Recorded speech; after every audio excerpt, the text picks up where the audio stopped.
एक बार एक राजा ने भगवान श्री कृष्ण का मंदिर बनवाया और उसमें पूजा पाठ करने के लिए एक पुजारी को लगा दिया।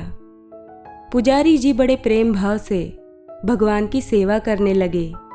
भगवान की पूजा पाठ और सेवा करते हुए पुजारी जी की उम्र बीत गई। राजा रोज वहां दर्शन के लिए आता था, लेकिन इससे पहले वह अपने सेवक के साथ एक फूलों की माला भेजता था, जिसे वह पुजारी भगवान को पहनाता और जब राजा दर्शन को आते तो आशीर्वाद स्वरूप भगवान के गले से उतारकर राजा को पहना देता। रोज का यही नियम था। एक दिन राजा किसी कारणवश मंदिर नहीं आ सका। उसने सेवक के हाथ माला भिजवाई और पुजारी को संदेश भिजवाया कि राजा आज मंदिर नहीं आ पाएंगे। सेवक माला देकर और संदेशा कहकर चला गया।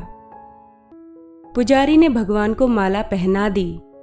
थोड़ी देर बाद पुजारी के मन में विचार आया कि मुझे भगवान की सेवा करते हुए आज उम्र बीत गई है, लेकिन मैंने आज तक यह माला नहीं पहनी है।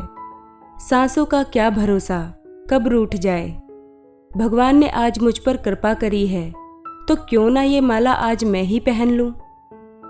ऐसा सोचकर पुजारी ने वह माला भगवान के गले से उतारकर खुद पहन ली। लेकिन ये क्या, बाहर से पुजारी ने आवाज दी कि राजा की सवारी मंदिर पहुंचने वाली है। अचानक सेवक की आवाज सुनकर और राजा के ऐसे अचानक आ जाने से पुजारी जी घबरा गए कि कहीं राजा ने मुझे माला पहने देख ली तो क्रोधित होंगे और मुझे दंड देंगे। ऐसा सोचकर पुजारी जी ने वह माला अपने गले से निकालकर भगवान को फिर से पहना दी और जब राजा मंदिर में आए तो वही माला भगवान के गले से निकालकर राजा को पहना दी।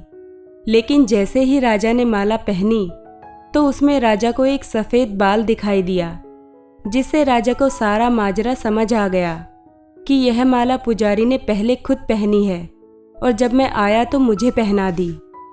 पुजारी ने छल किया है, यह सोचकर राजा को गुस्सा आया। राजा ने पुजारी से पूछा कि यह सफ़ेद बाल किसका है, क्योंकि पुजारी जी भी बूढ़े हो गए थे और उनके बाल भी सफ़ेद थे। पुजारी ने सोचा कि अगर मैंने मेरा नाम लिया तो राजा मुझे अवश्य दंड देगा।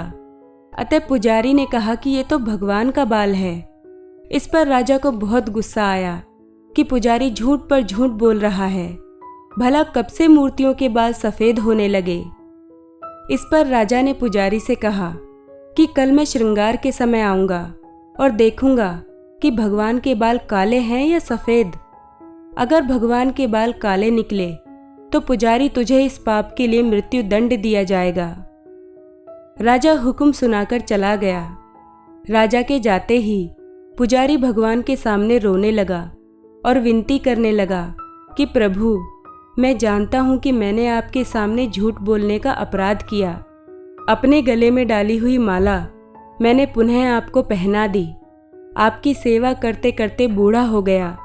ये छोटी सी लालसा थी कि आपको चढ़ी हुई माला पहनूं। इसी लोभ लालसा में यह अपराध हुआ। मेरे प्रभु, पहली बार यह लोभ हुआ और विपत्ति आ पड़ी।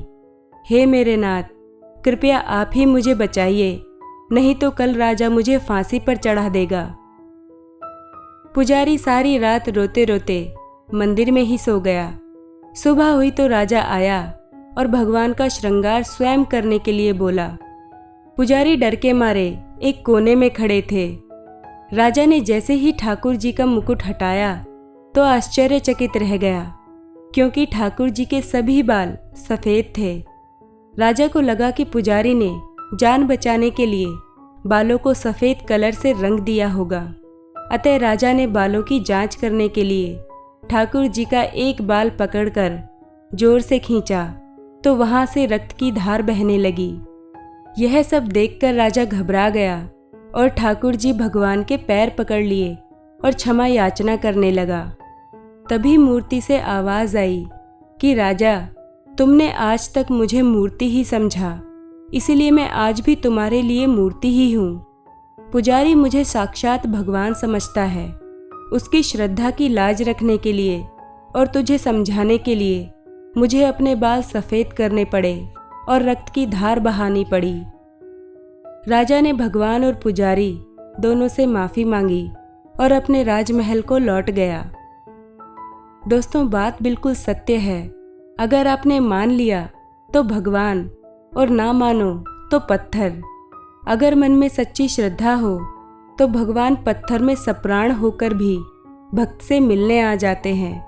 जब किसी भक्त के ऊपर विपदा आन पड़ती है ना, तो प्रभु का हृदय भी पिघलकर मोम हो जाता है और वे भक्त की पीड़ा हरने दौड़े चले आते हैं।